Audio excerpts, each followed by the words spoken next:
आजकल की जनरेशन जो जेनजी जनरेशन है, they will feel much more relevant and they will be able to identify with much more with this film than any other film of my around 2002 या 1990 के करीब की। पूरी film की कास्ट को साथ रखना, फिल्म जब बन गई उसके बाद रिलीज डिस्ट्रीब्यूशन में प्रॉब्लम हो रही थी तब भी मोटिवेटेड रखना सबको। हम मिलते थे, आपको याद है ये जो क्या नाम है अंधेरी में जो रेस्टोरेंट है वहाँ हम मिलते थे, अरे मैं नाम ही भूल गया हूँ रेस्टोरेंट का, अल्फा नहीं अपना वो, हाँ कोने पे जो अंबोली में है, एनीवे वहाँ मिलते थे। कैरेक्टर के साथ आइडेंटिफिकेशन बहुत परफेक्ट है।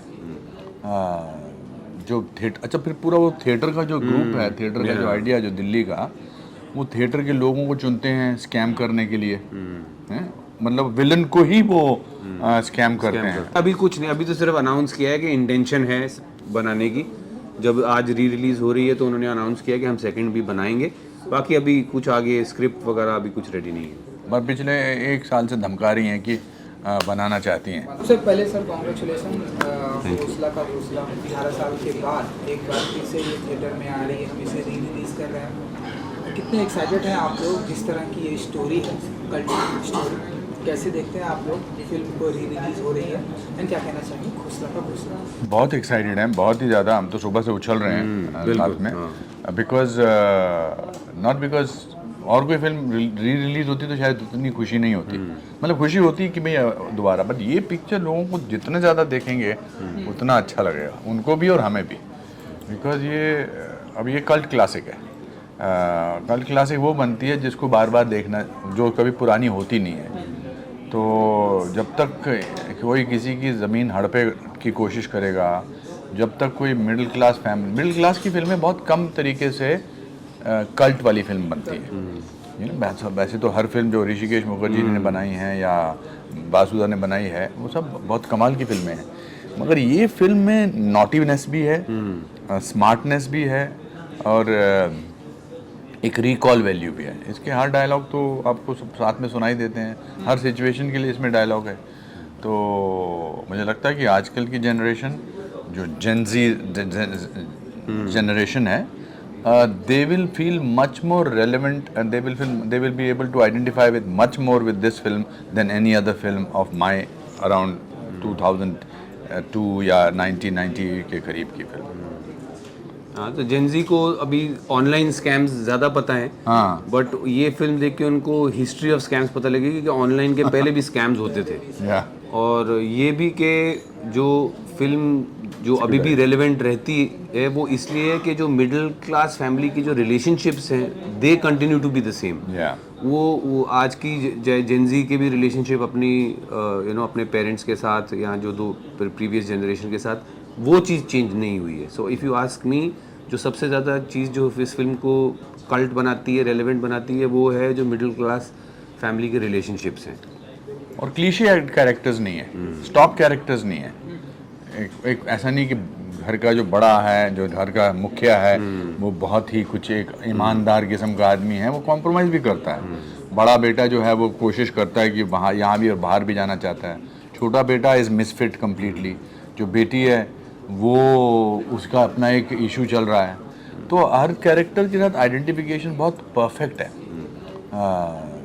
जो थिएटर, अच्छा फिर पूरा वो थिएटर का जो ग्रुप है, थिएटर का जो आइडिया जो दिल्ली का, वो थिएटर के लोगों को चुनते हैं स्कैम करने के लिए, हैं? मतलब विलन को ही वो स्कैम करते हैं। तो ये I think plot, story writing, dialogues, characterization, casting सब बहुत कमाल का है इसमें। बहुत रेयरली एवरीथिंग कम्स टुगेदर इतनी परफेक्टली।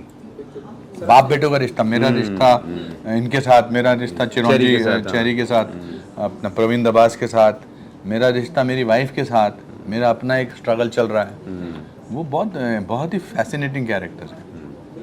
और मैंने देखा कि रिश्ते की मैं बात करूँगा, मैंने देखा कि हर 2 मिनट में हर तीसरे स्क्रीन पे रिश्तों के झगड़े हो रहे हैं, लेकिन जो वो प्यारी कहानी को जोड़ के रखता है वो अमेजिंग है अपने आप में। तो आज के यूथ को ये देखना कितना इम्पोर्टेंट है, स्पेशली थिएटर में जब आ रही है, उसके लिए कितना इम्पोर्टेंट है। नहीं, जैसा मैंने कहा आपको कि जो ये जो जनरेशनल गैप जो होता है, जो हर मिडिल क्लास फैमिली में पाया जाता है, आई थिंक वो आज भी है। वो 18 साल पहले 20 साल पहले जब फिल्म बनी तब भी था, और 20 साल बाद वो अभी भी आपको मिलेगा। एंड आई थिंक खोसला का कोर, इमोशनल कोर जो है वो ये चीज़ है। डिसफंक्शनल फैमिली हर जगह होती है। हाँ, थोड़ा बहुत डिस्फंक्शन हर हर फैमिली में होता है, हमारी फैमिली में भी है कॉन्फ्लिक्ट। हाँ, सबकी फैमिली में है। पर उसको इतना बढ़िया तरीके से पोर्ट्रे करना with a sense of humour. Why do people laugh? Every line is not funny line, but they laugh because they find identification with it. और हमारे यहाँ भी ऐसा होता है। वो मिडिल क्लास का, अपर मिडिल क्लास का, ये सब जो हैं वो उसका वो मैं सडनली याद आया, वो थैले में वो जो बॉटल्स लेकर आ रहा है बियर की, नेबर से छुपा कभी सोचा नहीं, बट कड़िंग कुड़िंग कर रही हैं, आवाज़ कर रही हैं, तो वो थोड़ा घबरा रहा है। वही इंटरेस्टिंग फैसिनेटिंग स्टोरीज।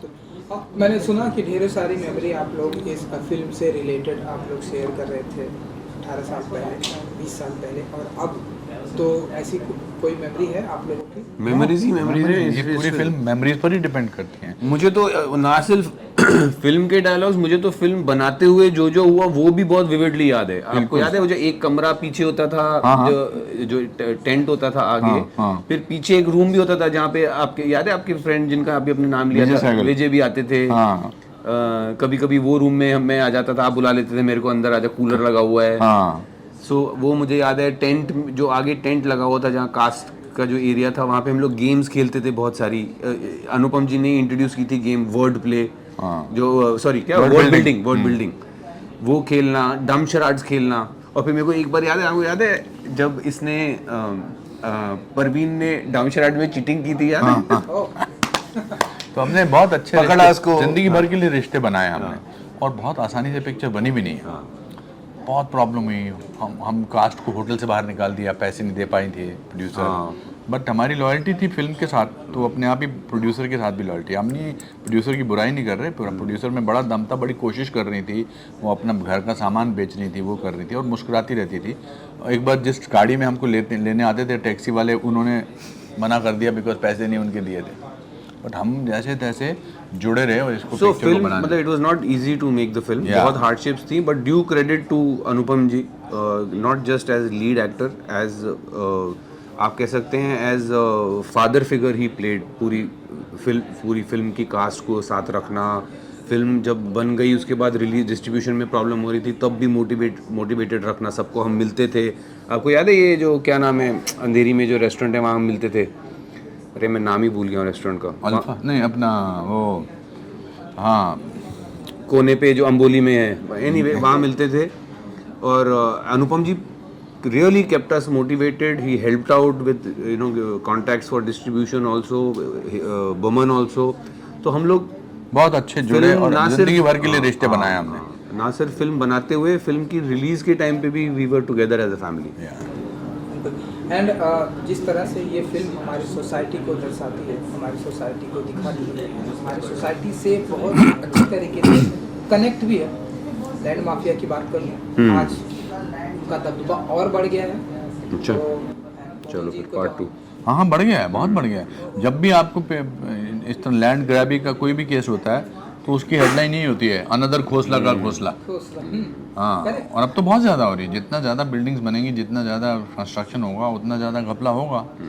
मैंने तो इसीलिए बहुत साल पहले डिसाइड कर लिया था, 10-12 साल पहले, कि मैं किराए के मकान में रहूँगा, और मैं किराए के मकान में रहता हूँ। सो अच्छा है, रियलिटी के साथ जुड़ी हुई है कहानी। मुझे लगता था अब स्कैम्स ज़्यादा ऑनलाइन होते होंगे। नहीं, इसमें तो लैंड में तो होते ही होते हैं। काफ़ी लोग हथिया लेते हैं ज़मीन। चलो, आई होप पार्ट 2 के लिए सविता जी ध्यान दे रही हैं इसके लिए। पार्ट 2 बना रही हैं, ऐसा हमको फोन आया है, हमको तो बोला है कि बनाएंगे पार्ट 2। बट फिलहाल हम we are excited about film re-releasing on 18th of October theatres में, in a theater next to you, and please go and watch it because you will have a great time, and watch it with your friends and watch it with your family। कुछ update हुआ है sir कि 2 में कब तक shooting होगी या नहीं? अभी कुछ नहीं, अभी तो सिर्फ अनाउंस किया है कि इंटेंशन है बनाने की। जब आज री रिलीज हो रही है तो उन्होंने अनाउंस किया कि हम सेकंड भी बनाएंगे। बाकी अभी कुछ आगे स्क्रिप्ट वगैरह अभी कुछ रेडी नहीं है। पर पिछले 1 साल से धमका रही हैं कि बनाना चाहती हैं। हाँ। एंड सर, क्योंकि री रिलीज का दौर है, अच्छी फिल्मों को री रिलीज किया जा रहा है, हम देख रहे हैं according to you and Ranveer ji, कौन कौन सी फिल्में ऐसी हैं जो आप चाहते हैं कि आज के दौर में फिर से रिलीज होनी चाहिए, ऑडियंस को वो पर्दे पर मैं तो बोलता हूँ पहले जो मेरी नहीं रिलीज हुई पहले वो कर वो दो। रिलीज होनी चाहिए।